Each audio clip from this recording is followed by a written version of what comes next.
Assalamualaikum warahmatullahi wabarakatuh. Salam sehat, salam bahagia, dan salam sejahtera.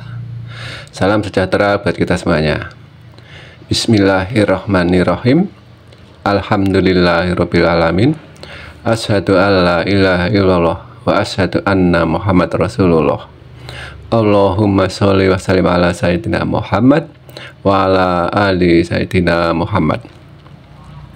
Sahabat yang dirahmati Allah, semoga Allah Subhanahu wa Ta'ala selalu memberikan kita semua kesehatan, kebahagiaan, keluarga yang sakinah, mawaddah warohmah, ilmu yang berkah, rizki yang halal dan thayyibah, selalu dalam lindungan Allah Subhanahu wa Ta'ala sehingga nanti saat kita meninggal dunia dengan husnul khotimah.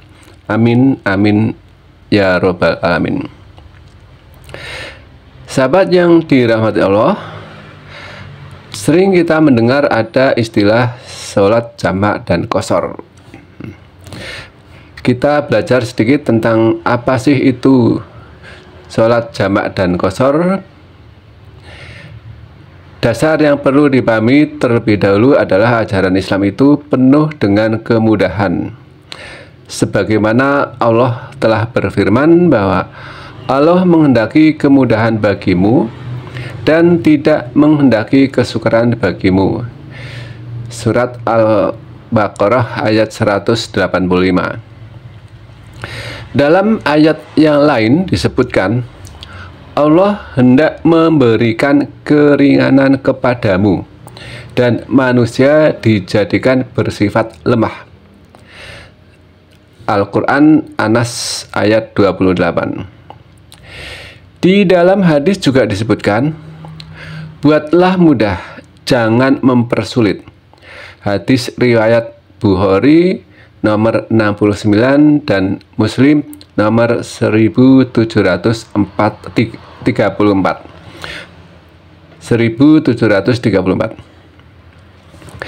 Dalam hadis lain disebutkan, kalian diutus untuk mempermudah dan kalian tidaklah diutus untuk mempersulit. Hadis riwayat Bukhari nomor 220. Sekarang kita melihat mengenai jamak sholat. Jamak sholat artinya mengerjakan dua sholat wajib di salah satu waktu, baik dengan mengerjakan di waktu sholat yang pertama atau yang sering disebut dengan jamak takdim, ataukah dikerjakan di waktu sholat yang kedua, yaitu jamak takhir. Salat yang boleh dijamak adalah sholat zuhur dan asar, lalu sholat maghrib dan sholat isya.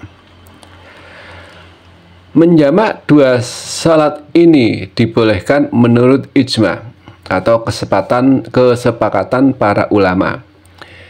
Dinukil dari Al-Mawsu'ah Al-Fiqhiyah. Dasar dari jamak sholat diantaranya adalah firman Allah Subhanahu wa Ta'ala, dirikanlah sholat dari sesudah matahari tergelincir sampai gelap malam, dan dirikanlah pula sholat subuh. Sesungguhnya sholat subuh itu disaksikan oleh malaikat. Al-Quran Surat Al-Isra ayat 78. Dari sini yang dimaksud dengan melakukan salat pada waktu dulu asyams adalah saat matahari tergelincir, yaitu salat zuhur dan asar. Sedangkan yang dimaksud dengan salat qasaq al-lail atau gelap malam saat tenggelam matahari adalah salat maghrib dan isya. Maka berarti sholat zuhur dan asar bisa dijamak, begitu pula sholat maghrib dan sholat isya. Apa saja sebab boleh menjamak sholat? Ada beberapa alasan yang bisa dipakai ya, untuk mengerjakan sholat jamak. Yang pertama adalah menjamak sholat karena hujan deras yang menyulitkan. Kedua, menjamak sholat karena sakit. Dalilnya adalah firman Allah, dan Allah sekali-kali tidak menjadikan untuk kamu dalam agama suatu kesempitan. Al-Quran Al-Hajj ayat 78. Ketiga, menjamak sholat karena kesulitan mengerjakan sholat pada masing-masing waktu. Misalnya macet yang terjadi di kota-kota besar. Dengan catatan tidak boleh mengundur sholat siang pada malam hari, misalnya karena mengurus pernikahan, menjadi among tamu, atau menjamak sholat tanpa ada uzur. Ibnu Taimiyah rahimahullah berkata, boleh menjamak sholat maghrib dan isya, begitu pula zuhur dan asar. Menurut kebanyakan ulama, karena sebab safar ataupun sakit, begitu pula karena uzur lainnya. Adapun melakukan sholat siang di malam hari, seperti sholat asar dikerjakan di waktu maghrib, atau menunda sholat malam di siang hari, seperti sholat subuh dikerjakan tak kala matahari sudah meninggi, maka seperti itu tidak boleh, meskipun ia adalah orang sakit ataupun dia adalah seorang yang sedang melakukan perjalanan atau disebut dengan musafir. Begitu pula tidak boleh karena alasan kesibukan lainnya. Hal ini disepakati oleh para ulama, yaitu Majmu'ah Al-Fatawa. Sekarang kita bahas qashar sholat. Apakah yang dimaksud dengan qashar sholat itu? Yang dimaksud qashar adalah menjadikan sholat 4 rakaat menjadi 2 rakaat ketika safar, baik dilakukan ketika dalam keadaan khauf, genting, maupun dalam keadaan aman. Ibnu Taimiyah telah menjelaskan sebab qashar sholat dan sebab jamak sholat dengan mengatakan, qashar sholat hanya disebabkan karena seorang itu bersafar.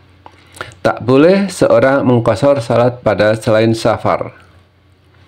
Adapun sebab menjamak sholat adalah karena adanya hajat atau kebutuhan dan adanya uzur atau halangan. Jika seseorang butuh untuk menjamak sholat, maka ia boleh menjamaknya pada safar yang singkat atau safar yang waktu lama. Begitu pula seorang boleh menjamak sholat karena alasan hujan dan kesulitan semacam itu, karena sakit dan sebab lainnya. Ingat sekali lagi bahwa sebab menjamak sholat adalah untuk menghilangkan kesulitan pada kaum muslim.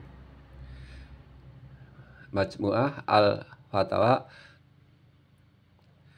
Apa saja syarat boleh mengqashar sholat sehingga kita tidak mudah-mudahan mengqashar sholat?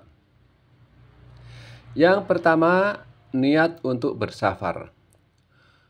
Ulama Syafi'iyah, Malikiyah, dan Hambali mensyaratkan safar yang boleh disalatkan qasharnya adalah safar yang bukan maksiat. Yang kedua, sudah mencapai jarak safar. Seorang baru boleh mengqashar salat jika sudah mencapai jarak yang ditentukan oleh para fuqaha sebagai jarak disebut telah bersafar. Jika telah memenuhi jarak tersebut, barulah disebut sebagai musafir. Lantas berapakah jarak yang dimaksud? Jarak yang dimaksud, Syekh Muhammad bin Syekh Al-Utsaimin menjelaskan bahwa jarak safar menurut sebagian ulama adalah 83 km. Ulama lain menyatakan bahwa jarak safar itu tergantung pada urf, walaupun tidak mencapai 83 km, bahkan seandainya secara urf jarak tersebut tidak dianggap safar, maka tidak dianggap safar walau jarak yang ditempuh sudah mencapai 100 km. Pendapat terakhir ini dipilih oleh Syekhul Islam Ibnu Taimiyah karena memang Allah tidak menetapkan pembatasan jarak safar dalam mengqashar sholat. Begitu pula Nabi Muhammad SAW tidaklah menetapkan jarak dalam hal ini. Pendapat Syekhul Islam Ibnu Taimiyah inilah yang lebih mendekati kebenaran. Jadi, tidak masalah jika kita mengambil pendapat yang menuntut jarak safar yaitu 83 km. Namun, jika standar dalam urf atau kebiasaan masyarakat menganggap sudah safar, sudah jelas maka urf lebih baik untuk dipakai. Kemudian sudah keluar dari bangunan terakhir dari negerinya.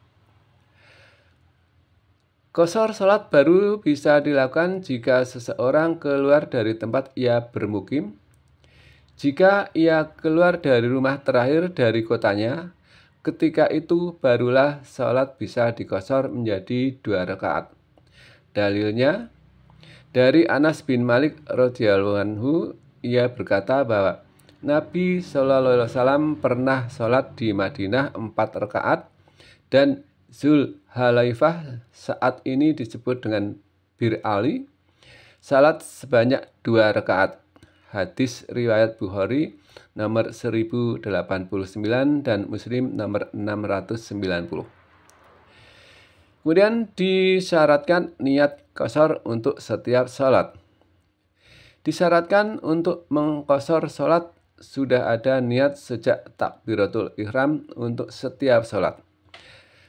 Kesimpulannya berarti bagi musafir bisa menjamak dan mengqashar sholat, berarti ia boleh melakukan sholat zuhur dan asar secara jamak ditambah qashar dengan melakukan 2 rakaat zuhur lalu 2 rakaat asar, atau dengan melakukan 3 rakaat maghrib lalu 2 rakaat isya. Ya. Jadi 2 rakaat zuhur, 2 rakaat asar, kemudian 3 rakaat maghrib dan 2 rakaat isya. Lalu ia memilih boleh melakukannya jamak takdim atau jamak akhir tergantung kesempatan dan waktunya. Demikian, mudah-mudahan bermanfaat. Apabila ada kesalahan dan kekurangan, mohon untuk dimaafkan. Terima kasih dan wassalamualaikum warahmatullahi wabarakatuh.